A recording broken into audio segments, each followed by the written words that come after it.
Hindi biro ang sumulat ng awitin para sa'yo. Para akong isang siraulo, hilolito. Sa akin paminana ng piano, teklado'y pilit nilalaro. Baka sakaling mayroong tunong bigla na lang umusbong.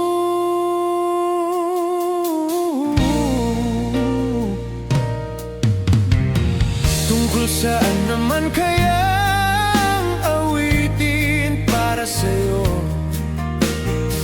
Hindi biro ang gawing sukat ang titik sa tono.